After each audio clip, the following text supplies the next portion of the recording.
Paying anything in that case because you'll be dead. The estate is, and that's less for my children. Well, the only question is, look. No, you're not answering my question. Why? Well, how is that fair? Megan, you're going to have to let me answer the question. We're going to have a conversation that gets us anywhere. Go ahead. The only question here is not whether or not there should be a tax on that. The question is where the limit should be and how much should be. No, I'll ask the question and you're not answering. Just tell me how is it fair? Ready? I am. They earned that money. If they want to pass it on to their children. No, they did not. No, they did not. They They'll didn't be earn dead. the money? Is it not double taxation?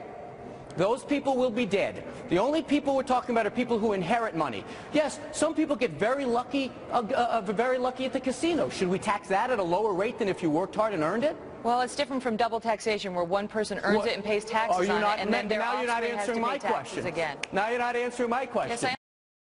We should be honest about something here. And programs like this, there's been an enormous amount of disinformation about what's in the bill. No, that's honest according to you. I mean, that's what you think is honest. Look, I think that there has been an orchestrated effort in a lot of quarters to lie about the bill. We went through. Well, don't get all personal. I said programs like yours. Steve, don't be so defensive. Let me ask you something. Like yours. I can get this guy in a headlock in just a second. Let me ask you something. Did anyone talk about death penalties on this show throughout the last 6 months? Oh, of course. Okay, that was a lie. That was a lie. So that's just the way I'm fighting for. Someone should fight for. I know your basic position. I know what you're fighting for. You would really like a single-payer system, that's right, like the British National Health System. We unfortunately are not going in that direction. I wish we would. Given a choice how I'm going to improve health care, I'm going to take it away from private insurance profits and overheads. Wouldn't you? You would eradicate private insurance? Yes, I would. And all to government, okay? We have a line for Medicare 65. Why not 60? Why not 55? Why not 45? If we think the program is efficient, and no one could deny that I don't think it's efficient. A 1% overhead, you find me a business can operate that efficiently. What efficient business is going bankrupt? Wait a minute, you keep saying bankrupt. It is true. Hold on a second. Medicare is growing slower than the private insurance plans. Why? Because of their efficiency. They don't have to give money to shareholders. Why should we be defending shareholders?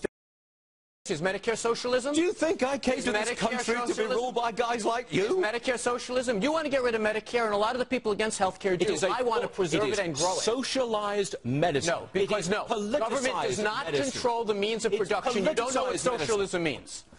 Government does not control the means of production. We still have doctors and hospitals. Medicare works. You may not like it because it's a democratic program, and I'm proud of that. Impossible. Citizens are going to make a choice.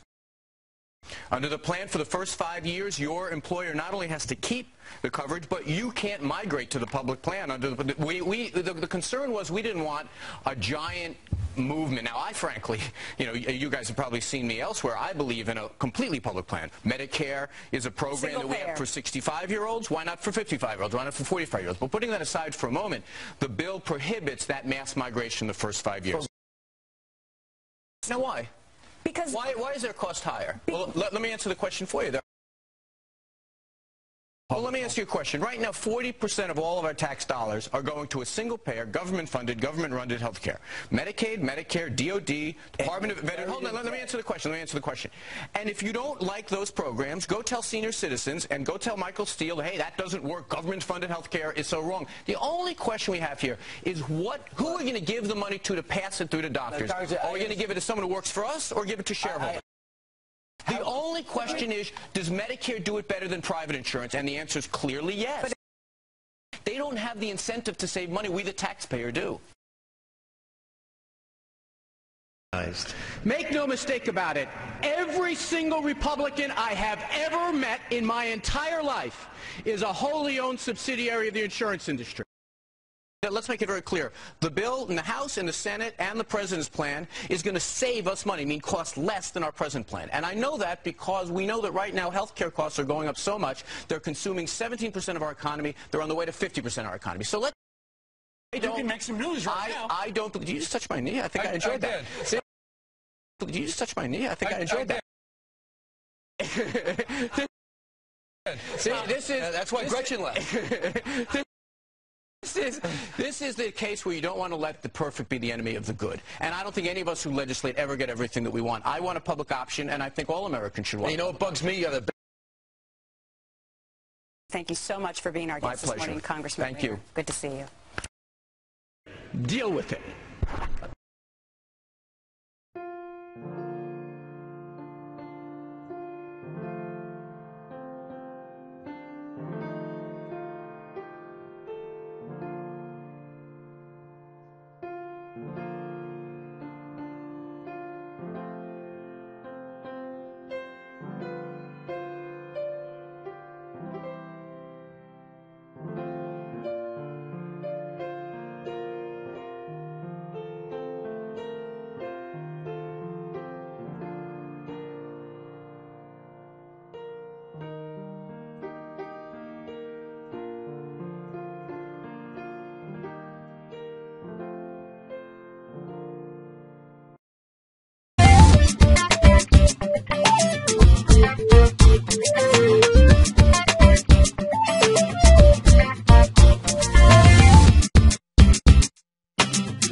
Deal with it.